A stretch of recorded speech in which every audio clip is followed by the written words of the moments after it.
Hi everyone, welcome to environmental legislation. It's so great to have you guys all in my class. This is the first time I've done an online version of environmental legislation. I've been teaching this class for years in person, which is what I really prefer to do, but I thought it might be an interesting opportunity to offer this class online during the summer.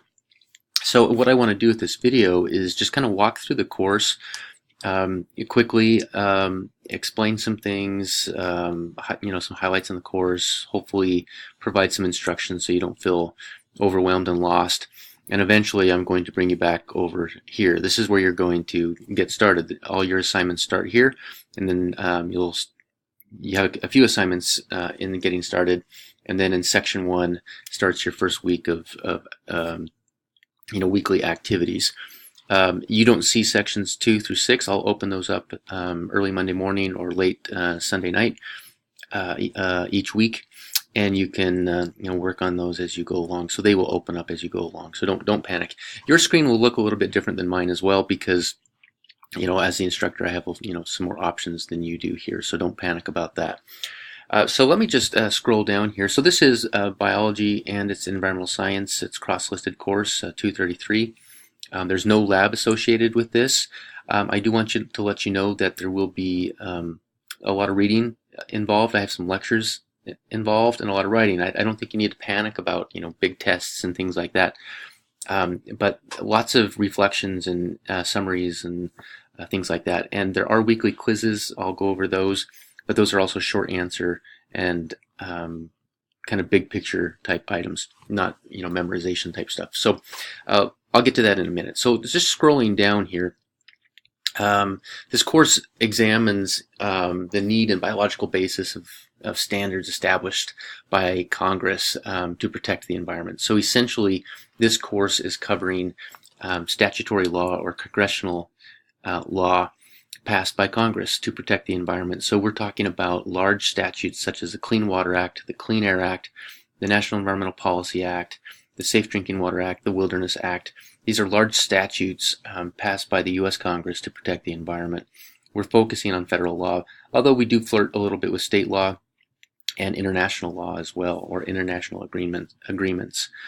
And then I do explore some of the science behind it, and some of the beginning of the semester will really delve into the underlying themes associated with environmental issues that led to the passing of these statutes and the history of the environmental movement in the United States. So really the first 2 sections are all about the history and the themes and the theory behind these statutes. And then about section 3 we start getting into the statutes themselves. So clearly you've read through this already. You've clicked the link on the video, you're watching the video. There is a required textbook. It's Environmental Law and Policy 5th edition. If you accidentally got the 4th edition, you're just fine. It's okay. They're pretty similar, although the page numbers might be different. But this is the textbook you'll need. If you don't have it yet, let me know. You might get everything you need out of the lectures. I'm not sure, because there is a homework assignment that's specific for each section, that's specific for the chapters in the book. So you'll be reading and answering questions, and you'll be watching lectures. So you really need to get this book as soon as you can. Okay, so scrolling back up, let me show you. Oh, actually, yeah, okay. So let me show you some more things that I'd like you to do or like you to take a look at. Communications. So all my contact information is up here.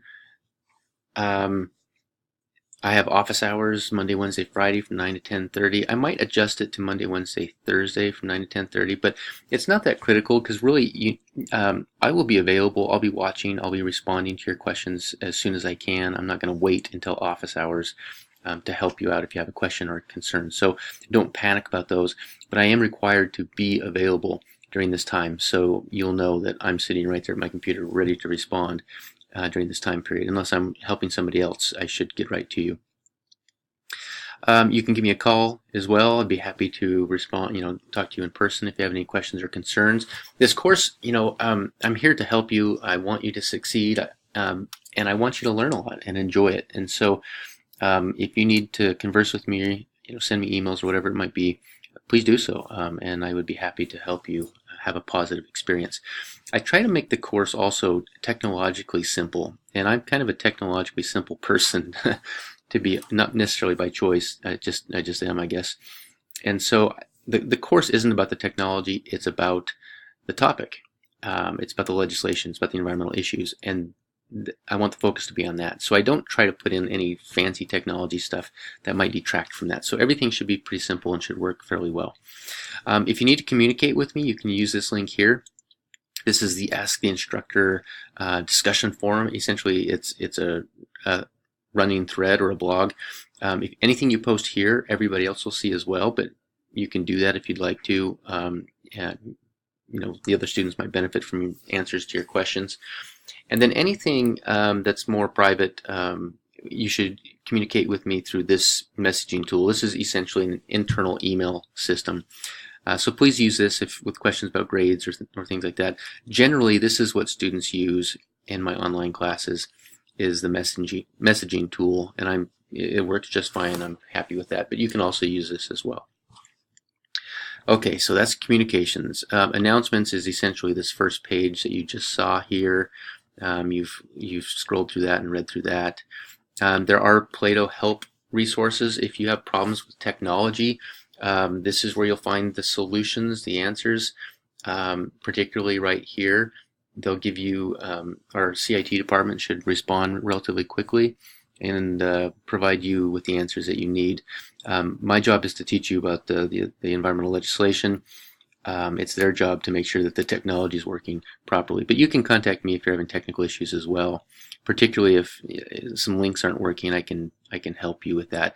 Please don't get frustrated or upset if things aren't quite working correctly on your computer. I can work with you on that. And hopefully ease any frustrations you have. Eventually, as you do assignments, you can check your grades.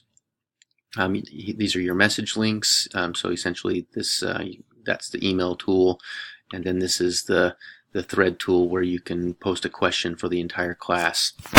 Now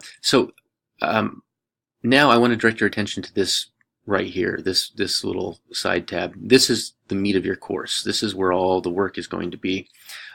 So click on the Getting Started link there, and then click on this video link right here. I'll have another short video that's going to pick up where this one left off and explain how, what to do on this page and what this is all about, and then how to get started. I'll probably have one more introductory video in section 1, and then that's it. I don't think you need them anymore. Everything's pretty self-explanatory. But again, please contact me at any time. It doesn't offend me. There's no dumb question. And I'd rather you contact me. That's why I'm here. Than you get frustrated with the content or the topic, or if you get overwhelmed with all the material. I don't want you to feel overwhelmed either. I want it to feel just right. So please communicate with me.